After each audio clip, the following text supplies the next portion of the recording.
পরবর্তী অপশনে আপনি পেয়ে যাবেন ইভেন্ট ক্যালেন্ডার।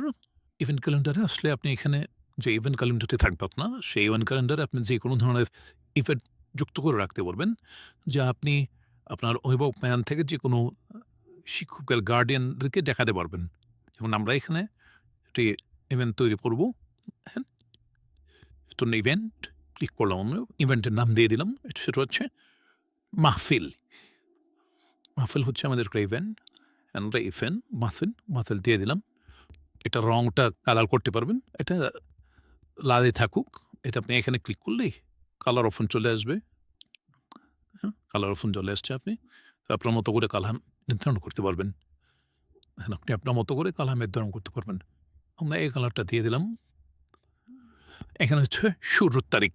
কত তারিখে মাহফিলটা শুরু হবে, কত তারিখে শেষ হবে, সেটা আমরা দিয়ে দিলাম। ১ তারিখ থেকে ১০ তারিখ পর্যন্ত ৫ দিন মাহফিল থাকবে এবং সারাদিন কিনা যদি সারাদিন ঠিক জন্য উঠিয়ে দেন, তাহলে আপনি সময় নির্ধারণ করে দিতে পারবেন যে এই সময় থেকে এই সময় পর্যন্ত। আর যদি সারাদিন হয়, সেক্ষেত্রে আপনি টিকশনে দিয়ে দিবেন সারাদিনে। সারাদিন মাহফিল স্থানটি লিখে দিতে পারবেন। মাদ্রাসা রুম, মাদ্রাসা রুম। এখানে বিস্তারিত বিবরণ দিতে পারবেন আপনি চাইলে।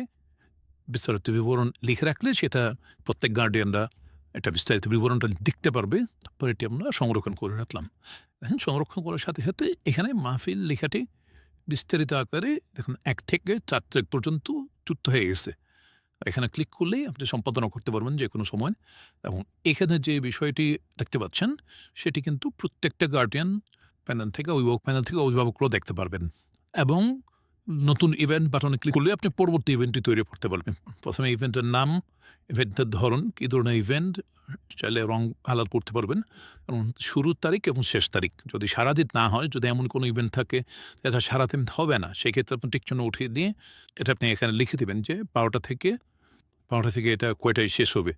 এখানে ৪টায় শেষ হবে। ১২টা থেকে ৪টায় শেষ হবে। আমরা এখন ৪টা ২০ মিনিটে শেষ হবে। এখানে আপনি টাইমটাও মেনশন করে দিতে পারবেন। সেই ক্ষেত্রে যখন গার্ডিয়ান প্যানেল থেকে ওনারা দেখবেন, সেক্ষেত্রে ওনারা টাইমটা সহকারে দেখতে পারবেন।